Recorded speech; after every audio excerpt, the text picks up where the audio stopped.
Hablar de diversos intelectuales del ámbito europeo, el mundo occidental, en Estados Unidos, Gran Bretaña, la cultura anglosajona, la cultura europea, con Francia, Alemania, España, Bélgica, e incluso también un ejemplo en Israel y de una mujer en el ámbito de la literatura que dejó huella y que es muy importante y muy conocida en el mundo occidental y anglosajón, pero que en el mundo español es totalmente desconocida. Y también de varios conceptos dentro del ámbito de la biología y de bueno, de la genética y también de las ciencias biológicas. La sistemática botánica es la disciplina científica que se ocupa de la clasificación, identificación y nomenclatura de las plantas, así como del estudio de las relaciones evolutivas entre ellas.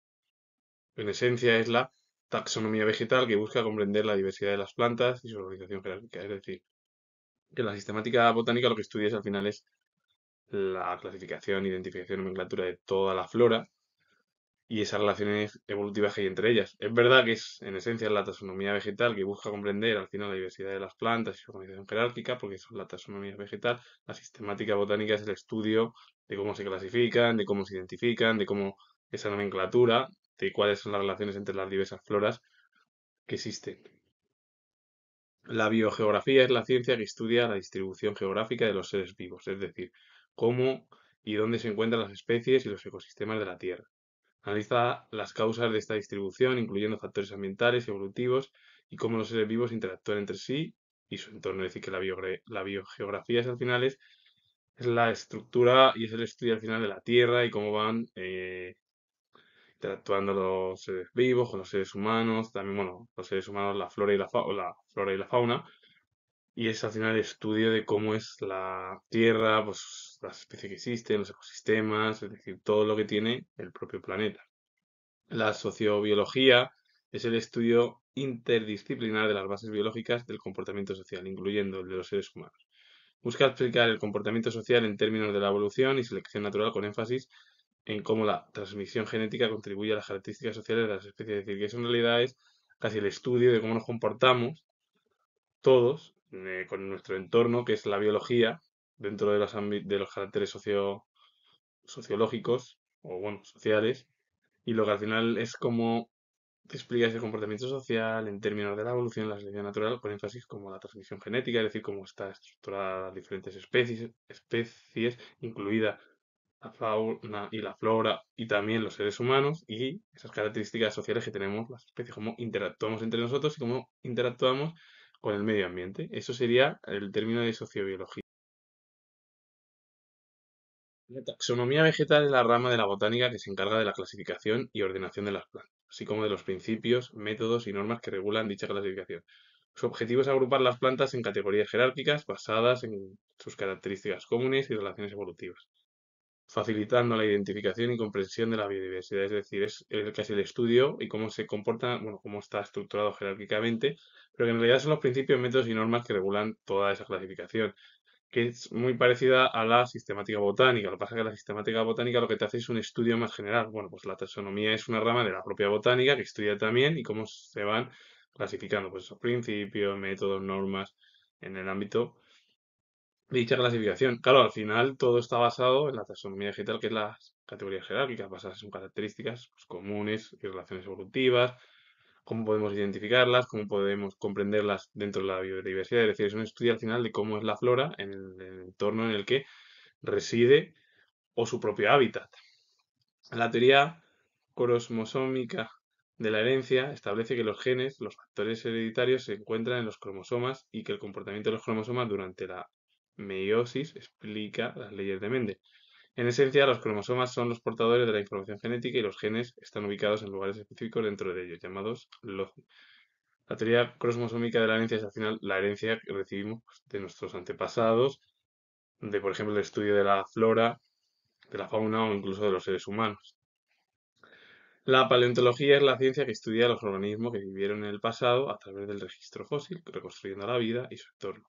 Implica el estudio de fósiles, es decir, restos orgánicos que se han conservado en rocas. Es decir, que la paleontología está relacionada con el ámbito de la arqueología, del mundo prehistórico, que estudia la, el hábitat prehistórico de cómo eran pues aquellas especies, animales, plantas, incluso también los seres humanos.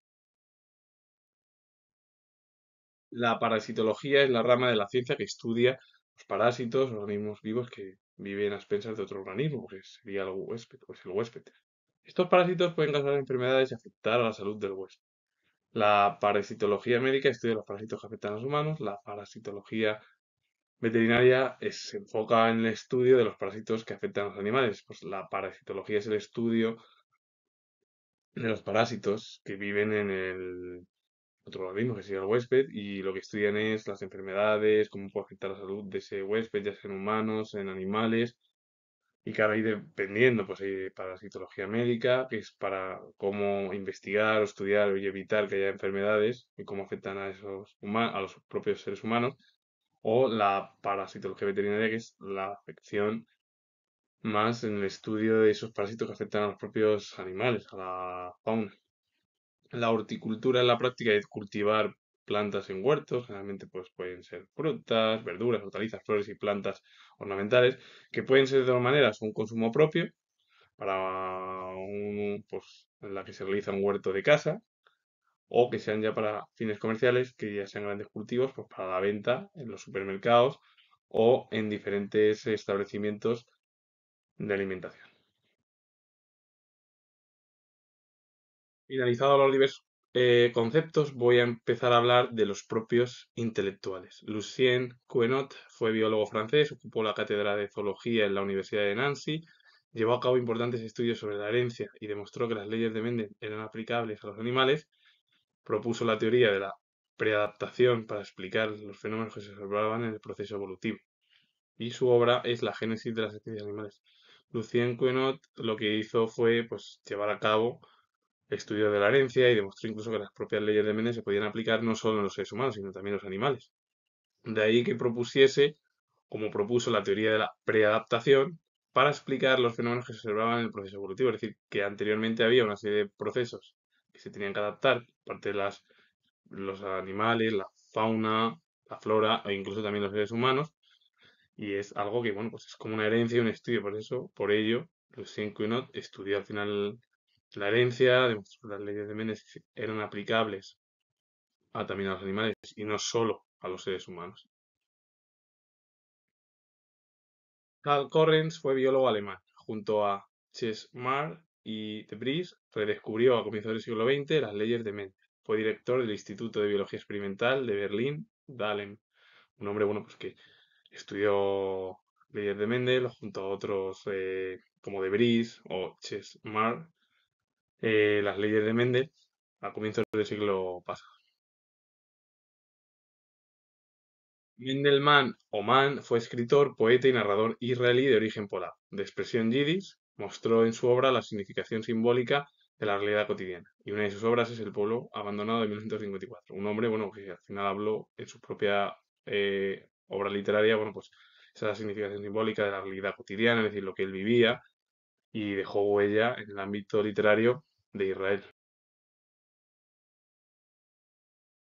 Agustín Pyramide de Candolle fue botánico suizo, considerado uno de los fundadores de la sistemática botánica, profesor en la Universidad de Montpellier y fundador del Jardín Botánico de Ginebra. Revisó la obra de que fue Flora francesa de Lamarck, uno de los principales naturalistas de la Edad Moderna Europea, y emprendió la redacción de la obra Sistema Natural del Reino Vegetal, obra monumental que tenía como objetivo describir todas las plantas conocidas, es decir, que él revisó la propia obra de la marca Flora francesa, pero es que él hizo una obra, Sistema Natural del Reino Vegetal, para explicar todas las plantas conocidas. Lo que hizo Pyramide de Candolle. Antoine Laurent de Jussieu fue botánico francés. En 1770 ocupó el puesto de su tío Bernardo como conservador del Jardín du Roi y terminó una serie de investigaciones de botánica experimental iniciada años antes. En 1773, al leer en la Academia de Ciencias de París una memoria sobre los ranúnculos, expuso por primera vez los nuevos principios de sistematización natural de las plantas. Esta lectura determinó su admisión en la mencionada institución. Una de las obras es Los géneros de las plantas dispuestos según las órdenes naturales de 1769, considerado como el fundamento de la moderna botánica sistemática. Laurent de Jussy y Pyramide de Candolle son principales botánicos importantes en el estudio de la flora, con el objetivo al final de entenderla y eso que, por ejemplo, Pyramide de Candolle le revisó la obra de Lamarck, que es flora francesa, una de las obras más importantes de uno de los botánicos y biólogos, como fue Lamarck, de la Edad Moderna Europea, y Laurent de Jussy también, bueno, pues otro de los principales botánicos en el ámbito europeo. Gottfried Reinhold Trevinarius fue biólogo alemán, realizó estudios de fisiología y filosofía en Gotinga y fue profesor de estas disciplinas en Bremen. Una de sus obras es Biología, Filosofía de la Naturaleza, 1802-1822, 6 volúmenes, en la que resumió todos los conocimientos de la época acerca de la estructura y las funciones de la materia viva. Es decir, en esa obra lo que fue es una explicación de lo que es la biología y la filosofía de la naturaleza, es decir, todo lo que, bueno, transmitió y dejó en el ámbito de la cultura germana y también occidental. Georges Cuvier fue zoólogo francés, considerado el padre de la anatomía comparada y de la paleontología. Estudió en Stuttgart y en 1795 fue nombrado asistente del Museo de Historia Natural de París por recomendación del zoólogo Etienne Geoffroy. Ambos publicaron conjuntamente un estudio sobre clasificación de los mamíferos. Y una de las obras es La Reñée Animal Distribuée d'après son Organisation de 1817, en la que organizó las especies animales en 4 grandes grupos, lo que significó un notable avance respecto al sistema de clasificación que se realizó ya por parte de Linneo, otro naturalista, biólogo o científico, bueno, biólogo y naturalista como fue Linneo, que la realizó, bueno, pues en el siglo XVII. Bueno, pues Georges Cuvier la realizó ya prácticamente entre finales del siglo XVIII ya y el comienzo del siglo XIX. Ambos son importantes, como los 4 ejemplos de la Edad Moderna, en el mundo occidental, en Suiza, en Francia, en Alemania, y muy conocidos en todo el continente, y menor conocimiento hay de estos 4 intelectuales en España.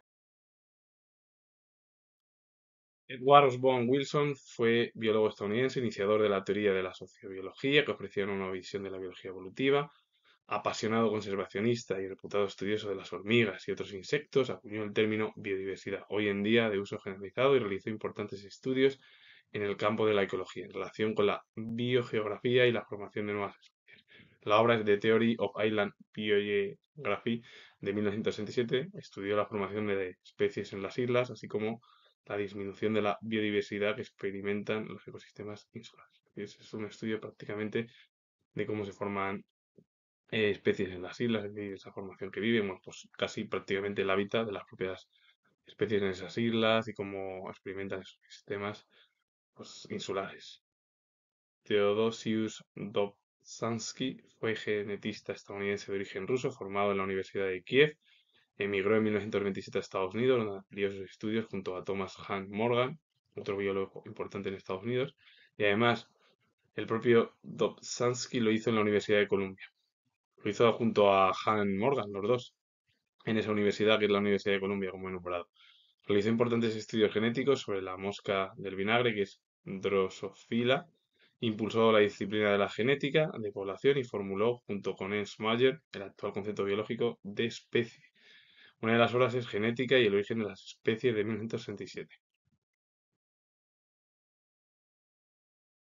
Thomas Hunt Morgan fue biólogo estadounidense, desarrolló la teoría cromosómica de la herencia, una de las aportaciones más relevantes de la biología del siglo XX. Estudió en el State College de Kentucky y en la Johns Hopkins University, se licenció en 1890, y una de las obras de Hunt Morgan es Las bases científicas de la evolución de 1962. Un hombre que desarrolló la teoría cromosómica de la herencia, que fue casi de los pioneros o una teoría importante en el siglo pasado. Elmer Werner McCollum fue biólogo y bioquímico estadounidense. Realizó importantes aportaciones al campo de la genética, en especial sobre los tipos de vitaminas. Comenzó a estudiar en la Universidad de Kansas, donde se licenció en 1903. Después se ingresó en la Universidad de Yale, en la que se doctoró en 1906. Entre 1907 y 1927, durante 20 años, estuvo como profesor de bioquímica en la Universidad de Wisconsin, y en el periodo de 1917 hasta 1944 en la Universidad de Johns Hopkins en Baltimore, institución que al retirarse le nombró profesor honorario. Es decir, ambos han dejado huella en el ámbito, sobre todo de la docencia, sobre todo Werner Malcolm y Thomas Hahn, bueno, pues Morgan. Thomas Hahn Morgan lo dejó en la teoría cromosómica de la herencia, algo importantísimo para el estudio de cómo es la herencia y de dónde, bueno, pues venimos las sociedades futuras y estudiando pues el pasado. William Bateson fue biólogo británico. Cursó estudios como becario en el St. John de Cambridge y más tarde fue elegido para la beca Balfour, tiempo que aprovechó para dedicarse al estudio de los problemas de la variación y de la genética. Una de las obras es Los principios mendelianos de la herencia, una defensa con la traducción de los trabajos originales de Mendel sobre hibridación de 1902. Un hombre, bueno, pues que prácticamente estudió la variación, la genética, incluso también se ve que estudió a Mendel. Daphne du Maurier fue novelista y dramaturga británica. Su abuelo fue un personaje literario muy conocido y su padre actor de teatro, lo que ayudó a su formación intelectual. Los argumentos de sus novelas, obsesivos y ambiguos, generaron una progresiva atmósfera de terror. Dos de las obras más importantes que le valieron la reputación internacional fueron o son La posada de Jamaica de 1936 o Rebeca de 1938. De Daphne du Maurier se puede decir que sí, que claro, su abuelo también fue escritor y su padre había sido actor, que todo le venía de familia. Bueno, pues de esto yo os lo comento sin historiador.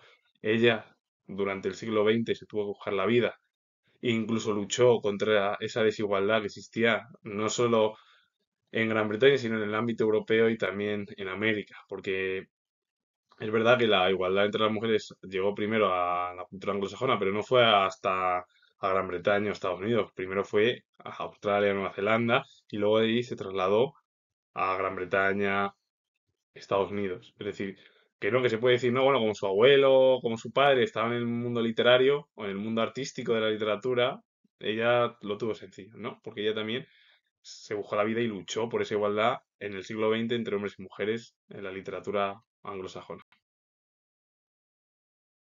Gustavo Pitaluga Fattorini fue médico español, estudioso de reconocido prestigio internacional, se dedicó a la investigación de las enfermedades endémicas del África Ecuatorial y fue catedrático de parasitología de la Universidad de Madrid.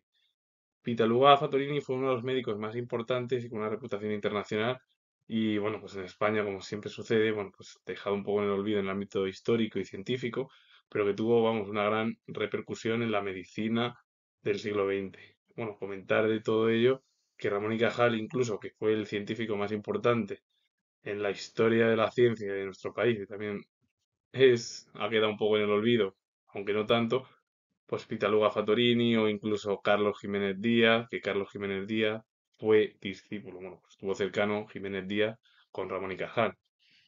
Los tres fueron los médicos más importantes de la ciencia contemporánea española y desconocidos en nuestro país. Edouard van Beneden fue citólogo y embriólogo belga, cuyas aportaciones científicas fueron trascendentales para la explicación del proceso de fertilización y división de la célula. Él es un hombre que estudió bueno, fue embriólogo, es decir, pues el ámbito de los embarazos, también de las células, como citólogo, bueno, fue una de las figuras más importantes del siglo XIX en la cultura belga y también francesa. Edward Strasburger fue botánico polaco, profesor de botánica en Jena y dirigió el jardín botánico de esta ciudad. Una de las obras es Tratado de Botánica de 1887, un hombre bueno, que fue de los más importantes en el estudio de la botánica en su país. Iván Vladimirovich Michurin fue genetista y agrónomo soviético. Pese a su escasa formación, estaba dotado de una especie de intuición para cruzar árboles frutales y hacerlos más resistentes al frío invierno de la Rusia central. Tuvo la oportunidad de ver de cerca una gran variedad de plantas y árboles frutales que le permitieron conseguir unas 150 variedades mejorados debido a la manipulación genética. Es decir, que él fue uno de los genetistas y agrónomos más importantes. Es verdad que no tuvo mucha formación, pero bueno, que tuvo la intuición de cruzar árboles entre plantas como, bueno, pues como hizo Mendel, entre los seres vivos, las plantas, los animales, los seres humanos. Bueno, pues el objetivo al final era tener la oportunidad de crear o entremezclar frutas para que pudieran tener un tiempo más debido a la crudeza invernal, sobre todo en su país. Trofim Denisovich Lysenko fue biólogo ruso, realizó sus estudios en la Escuela Uman de Horticultura, donde se graduó en 1921 y 4 años después se doctoró en Ciencias Agrícolas por el Instituto Agrícola en Kiev. A continuación prestó sus servicios durante algún tiempo en la Estación Experimental de Gansa, hasta que en 1929 se incorporó al Instituto de Genética de Odessa y comenzó una serie de experimentos para investigar sobre la técnica de vernalización, un tratamiento con frío artificial para acelerar el proceso de desarrollo de las semillas. Un hombre, bueno, que estudió prácticamente cómo es vernalización de un tratamiento, que es al final cómo van las semillas, estudiarlas, investigarlas, ver cómo se pueden llevar a cabo, que es lo que hacen al final los biólogos genetistas, con el objetivo de tener mejoras en el ámbito de que aguanten más los propios bueno, pues árboles o incluso los propios árboles frutales. Y con ello finalizo. Comentar que soy historiador y si os gusta este vídeo relacionado con el mundo cultural, en el mundo occidental y los conceptos y también dentro del ámbito ruso, darle a like, suscribiros, comentar. Repito que soy historiador y nos vemos en el próximo vídeo.